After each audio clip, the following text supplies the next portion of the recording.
947 Drive with Thando. So, often called the drug of the poor, Nyaope is cheap, it's highly addictive and devastating in its consequences, trapping thousands of young people in cycles of dependency, of crime, and of despair. And we can't downplay just, how tragic it's played out in South African communities. Yet behind every addiction is not just a statistic, right? But an actual human story. And one such is Mpumelelo Phakathi's story. He's author of Once Upon a Time in Nyaope. Mpumelelo, thank you so much for speaking with us. Good afternoon, how are you? Fantastic. Mpumelelo, firstly, what is Nyaope?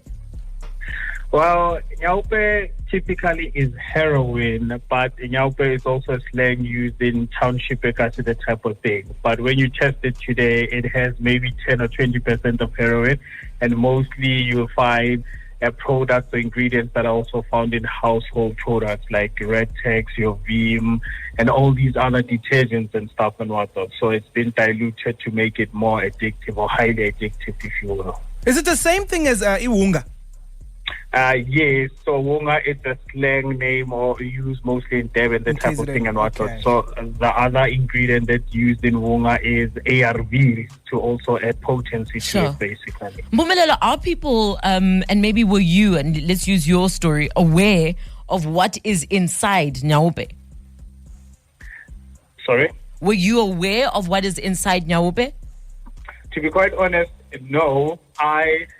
When I started first using it, because of the feeling that it gave me, I didn't consider anything else. I wanted to find out. It was a solution for me. I didn't even know what was inside of it.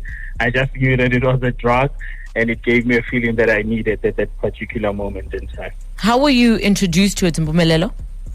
All right. So, I was facing a tragedy in my life, if you will. I had recently just broken up with a high school sweetheart, if you will. And I was drinking at that time and also smoking weed and using other drugs, the likes of your Mandrex and whatnot, and capsules. But at that time, because of in high school, Mpumelelo? Yes. I was a very fast kid in that sense, if you will. I got introduced to these substances at a very young age, So coming to that, I think I was working at a Vodacom call center at that time, fresh out of school, just graduated, and I got introduced to this drug by visiting, I will call it the lolly lounge or a trap house where people go and smoke and stuff. And I just saw people using it for the first time. It piqued my interest, and I just wanted a taste, and the rest is history. Sure. And how did it change your life from there on? I can literally say it stripped me naked. It brought me to my knees. It took away everything that I had. This drug was the first thing that literally left me with nothing to lose, whereby addiction was facing me head on. I can literally say I was up against someone who'd rather die than let me win. When people use the phrase, I was stuck between a rock and a hard place, I would say that Nyaope would rather sacrifice itself and die rather than let me recover, and that's how hard it was.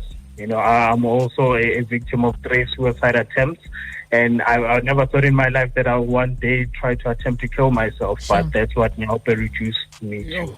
Also, Mpumelelo, we've had conversations on the show about how it's devastated families' lives. What was your family's reaction finding out that you had this drug problem? It was quite sad. I even mentioned in my book, and I'll just mention this right now, hoping that my mom is not listening. So she even asked me in my book to change the condition to a mental health condition rather than outright saying that it was schizophrenia. But that's what my mom went through. She started hearing voices, seeing things, just because I was getting arrested numerous times, not sleeping at home. Some of the times, I got kicked out of the house, not knowing where her only son is, that type of thing and whatnot, So she literally lost her mind before me, but today she's a well-oiled machine just because I stopped using drugs. And I think it devastates many children's lives still to this day.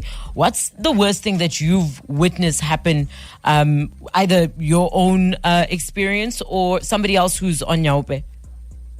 I am very lucky. I'm one of the person who also got exposed or experienced a mob justice. In other ways, but today I have survived such. I have friends who have lost their minds because of the some are no more. Some have lost limbs or are disabled because of the hands of justice.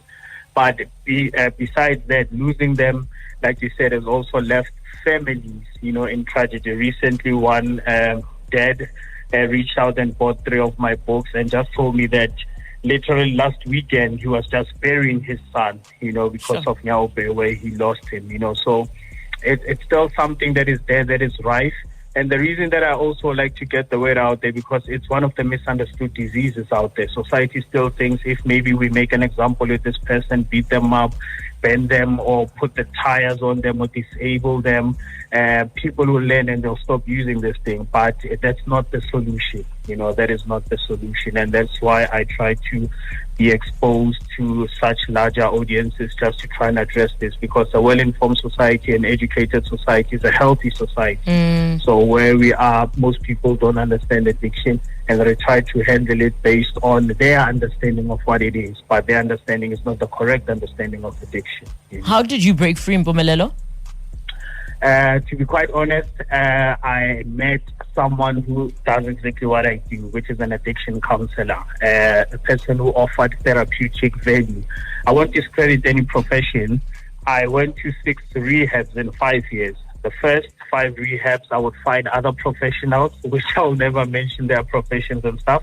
However, they only provided me with the solution or how to prevent the relapse, but they never dealt with my deep underlying issue. They never dealt with what exactly causes me to go and pick up in the first place. They never outlined exactly what's wrong with me. How can I fix something that I don't understand what it is or what the problem is?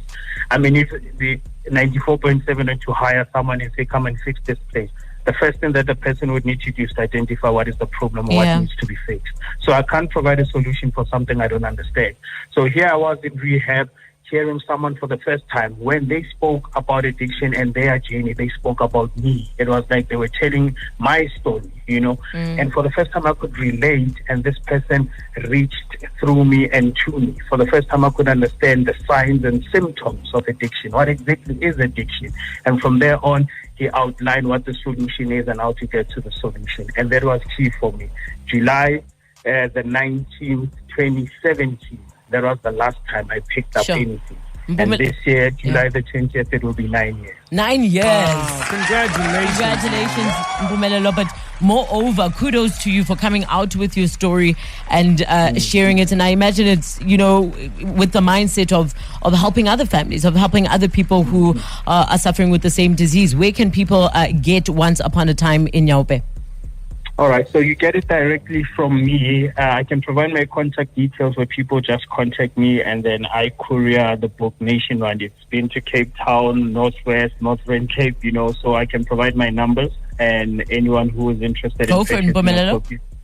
So my number is 061-498-5352, 061-498-5352. I also have an alternative number, 082-355. 0077 082-355-0077. Mpumelelo, thank you so much for sharing your story and for your time. 947 Drive with Thando.